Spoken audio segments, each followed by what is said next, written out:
क्या राहुल गांधी को leader of opposition बनना चाहिए? आशुतोष जी, 10 दिन पहले भी हम यही बात कर रहे थे, तब भी राहुल जी थे, आप थे, मैं था, मैंने तब भी कहा था बिल्कुल बनना चाहिए। देखिए, उनकी राजनीति अब 25वें साल में जा रही है। अगर हम 2004 से गिने और ये अब 29 तक 25वें साल हो जाएंगे। आप बाहर आके प्रेस कॉन्फ्रेंस कर रहे हैं, आप यात्रा निकाल रहे हैं, आप देश भर में लोगों से मिल रहे हैं, आप खुद को एक अलायंस का लीडर मान रहे हैं। तो अब आपको पार्लियामेंट पे वो पोजीशन लेने में दुविधा क्यों है? अगर आप unofficially you are leading your party, you are leading your alliance, why not do that at the parliament also? उसमें प्रॉब्लम क्या है? आपकी माता जी अब राज्यसभा में है, आपके साथ आपकी बहन होंगी, समाजवादी से अखिलेश हैं, डिंपल यादव होंगी, तो एक बहुत स्ट्रॉन्ग एक पोएट्री तो बन ही गई है राहुल गांधी के आसपास। तो मुझे समझ नहीं आ रहा कि उनको इतना समय क्यों लग रहा है उस प्रस्ताव को जो सीडब्ल्यूसी में पास हुआ था उसको एक्सेप्ट करने के लिए। उस दिन हमारे साथ एक और जर्नलिस्ट जुड़ी थी, उन्होंने एक अच्छी बात कही थी कि एक लीडर ऑफ ऑपोजिशन की पोस्ट एक रिस्पॉन्सिबिलिटी की पोस्ट होती है। आपको व्हिप इशू करना है, आपको पार्टिसिपेट करना है, आपको एक्टिव रहना है, आपको सवाल पूछने हैं, मुद्दे उठाने हैं। तो शायद उस रिस्पॉन्सिबिलिटी से राहुल शायद घबरा रहे, तो शायद अभी उनका अभी तक हाँ नहीं आई है। बट मुझे नहीं लगता कि और उनको इंतजार करना चाहिए। अगर उन्हें आगे अपने आप को एक प्राइम मिनिस्टरियल कैंडिडेट प्रोजेक्ट करना है, मुझे नहीं लगता अब वो इस पोजीशन से भाग सकते हैं। उन्हें इस चीज को एक्सेप्ट करना ही चाहिए। 10 दिन देर करके वो एक वीक मैसेज अपने काडर को ही दे रहे हैं, उससे किसी का फायदा नहीं हो रहा है। दिलीप, आपकी क्या राय है? क्या आपको लगता है कि राहुल गांधी को बनना चाहिए, या जो लोग कह रहे हैं कि भाई राहुल गांधी की जरूरत सड़क पे ज्यादा है? क्योंकि जिस तरीके से अभी राहुल जी ने इशारा किया कि कहीं ना कहीं एक आक्रोश, एक गुस्सा, एक असंतोष दिख रहा है जमीन के ऊपर, और जो चुनाव में रिफ्लेक्ट भी हुआ है। आशुतोष जी, मेरा जो ओपिनियन है इस पे, वो काफी अनपॉपुलर ओपिनियन है, क्योंकि मैं मानता हूं कि राहुल गांधी के असेसमेंट में हम लोग जो है एक जनरेशन के पॉलिटिक्स के बिलीवर्स हैं, वो नहीं मानते कि parliament is central to everything in politics. वो he understands the role of the street, he understands the role of the courts। वो देख रहे हैं कि कौन सी इंस्ट्रूमेंटालिटी से ज्यादा प्रेशर पीपल के ओर से लगा सकते हैं।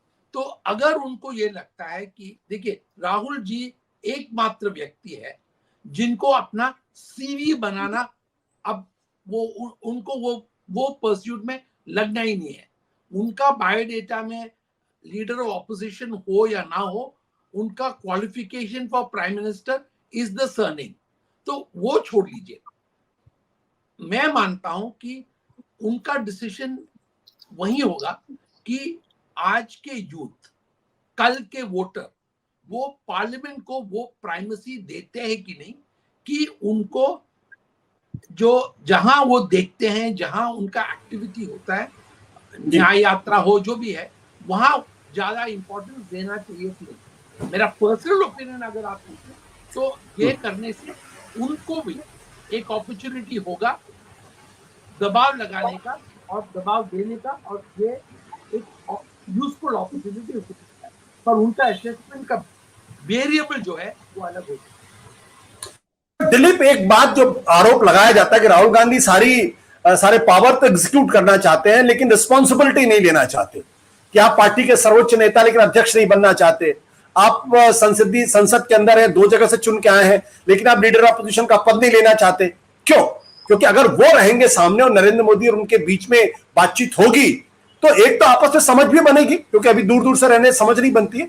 दूसरा, उनकी उपस्थिति से सरकार के ऊपर भी एक दबाव रहेगा। तमाम तरीके के पोस्ट है जहां पे विपक्ष के नेता की जरूरत होगी, तो वो दबाव भी बना पाएंगे। हो सकता है शायद बहुत बेहतर तरीके से सरकार को अकाउंटेबल बना पाए। आशुतोष, आपका जो पॉइंट है कि कई कमिटीज में लीडर ऑफ ऑपोजिशन को का जो पोजीशन है, वहां रहना उनके लिए एडवांटेजेस होगा, पर इक्वली उनके लिए डिसएडवांटेजेस होगा, क्योंकि he will be steam रोलर्ड in many of these. तो बाहर आके रोने का कोई मतलब नहीं है if he is part of it. तो ये एक फाइन डिसीजन मेकिंग है, और मुझे लगता है कि उनको अगर प्राइम मिनिस्टर के साथ मिलजुल के काम करने का इमेज प्रोजेक्ट करना है, मैं देश के बारे में नहीं कह रहा हूं, मैं कह रहा हूं कि राहुल गांधी को जो इंटेंशन है वो अगर ये है कि दिखाना कि हम एक साथ देश के हित में काम कर रहे हैं। If he doesn't believe that's possible, तो ये दिखावा भी इट्स यूजलेस। बिल्कुल। राहुल जी, आपकी क्या राय है? क्या सड़क की राजनीति करना ज्यादा जरूरी है? क्योंकि एक विपक्ष के नेता के होने के नाते अभी से यह लग रहा है कि कन्फ्रंटेशनिस्ट एटीट्यूड है। राहुल गांधी ने अपने प्रेस कॉन्फ्रेंस में तो बिल्कुल साफ कर दिया कि वो इस सरकार को किसी तरीके से बख्शने वाले नहीं, और सरकार की तरफ से भी संकेत स्पष्ट है कि कुछ भी हो जाए दबाव में आने वाले नहीं। तो राहुल की उपस्थिति संसद में ज्यादा बेहतर होगी सड़क पर? जैसा तुषार ने कहा, हम लोग 10-15-12 दिन पहले इसी पर बहस कर चुके हैं, और हम दोनों की राय वही है जो पहले थी। यानी मेरे हिसाब से उनको ये जिम्मेदारी और ये चुनौती स्वीकार करनी चाहिए। ये नहीं स्वीकार करना एक बड़ी जिम्मेदारी और एक जरूरी, देश के नेतृत्व के लिए जरूरी प्रशासनिक अनुभव से अपने को अलग रखना होगा। और ये मैंने पहले भी कहा था कि नेता विपक्ष का पद ऐसा तो नहीं है कि वो 24 घंटे की सरकारी नौकरी तो होती नहीं है कि आपको पूरा समय संसद में ही रहना है। आप सड़क पर उतर के सारे आंदोलन करने के लिए स्वतंत्र हैं, खूब समय मिलता है। हमारे यहाँ कितने दिन सत्र चलता है? 100 दिन में नहीं चलता। साल में कितने दिन संसद का सत्र चलता है? बाकी सारे दिन आपके पास खाली है। आप संसद के चलते हुए भी आप बाहर जा सकते हैं, लोग जाते रहते हैं, प्रधानमंत्री स्वयं जाते हैं। प्रधानमंत्री स्वयं सदन के नेता होने के बावजूद हर सत्र में और हर बहस में तो उपस्थित नहीं रहते, जब जरूरत होती है तब आते हैं। यही नेता विपक्ष का भी है, उसके लिए रोज हाजिर रहना जरूरी नहीं है। यानी सारी राजनीतिक गतिविधि जो अभी राहुल गांधी कर रहे हैं और जो आगे करना चाहते हैं, वो सब नेता विपक्ष बने हुए भी की जा सकती है। दूसरी बात, जो अभी आपने खुद ही बहुत अच्छी बात कही, जो पदों वाली बात है, 5-6 पद ऐसे हैं जो संवैधानिक पद माने जाते हैं, जिनमें नियम है कि उसमें नेता विपक्ष, प्रतिपक्ष, प्रधानमंत्री और एक किसी दूसरे व्यक्ति के साथ होता है, जिसमें सीबीआई, सीवीसी का पद, सीवीसी के चयन का सवाल है, जिसमें सीजीआई का मामला है, सीएजी का मामला है, ईडी, इस तरह के जो कई हैं, आरटीआई या सूचना के आयुक्तों का मामला है। इस तरह के कई, जहां पर आपको सरकार की आंतरिक प्रक्रियाओं की जानकारी मिलेगी, आप वहां पर लड़ सकते हैं। आपको लगे कि किसी गलत व्यक्ति का चयन नहीं हो रहा है तो आप वहां पर रोक सकते हैं। आप बाहर आकर उन बातों को बता सकते हैं। मान लीजिए अगर आपको 3 में 2 के कारण आपको बहुमत से आपकी बात न मानी जाए तो भी आप बाहर आके ये चीजें बोल सकते हैं।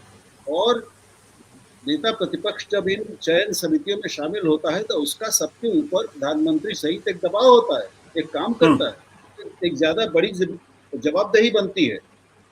वो जवाबदेही कोई दूसरा उस तरह से नहीं निभा सकता जिस तरह राहुल गांधी का जो अब नैतिक कद बन गया है और राजनीतिक कद, जैसे वो निभा सकते हैं।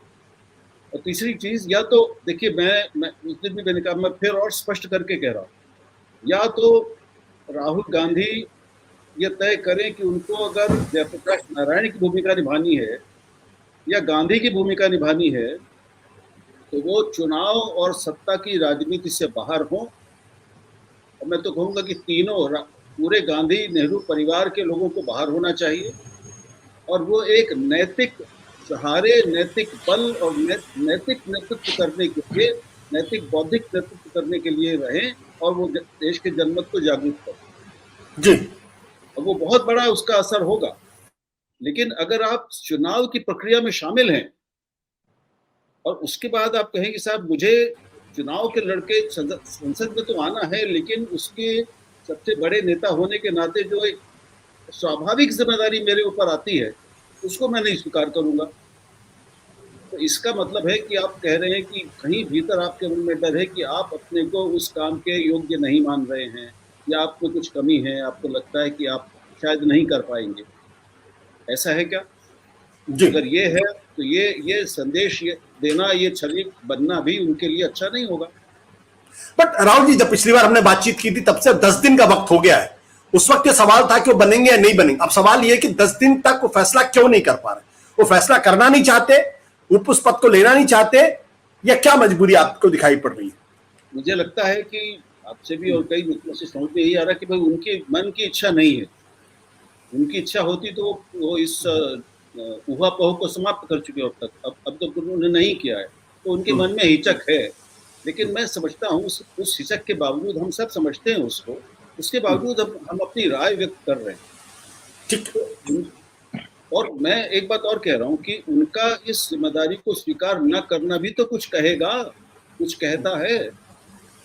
इसका संदेश क्या जा रहा है? मैं आपसे पूछ रहा हूँ, एक पत्रकार के नाते या एक नागरिक के नाते, कि जो देश की सबसे बड़ी पार्टी, विपक्षी पार्टी है, उसका जो सबसे बड़ा नेता है, उसके सामने स्वाभाविक उसकी पूरी पार्टी कह रही है, उसकी पार्टी संसदीय समिति ने, उसके दल ने सिफारिश की है, उनसे कहा है कि आप ये बनिए, उनकी पूरी पार्टी मांग कर रही है कि बनिए। और परंपरा की बात कभी नहीं बताता है। क्यों, सवाल ये कि क्यों नहीं करना चाहिए? ऐसा कौन सा बड़ा कारण है जो आपको रोक रहा है? इसको स्पष्ट करिए। सत्य हिंदी का ऐप डाउनलोड करें गूगल प्ले स्टोर पर।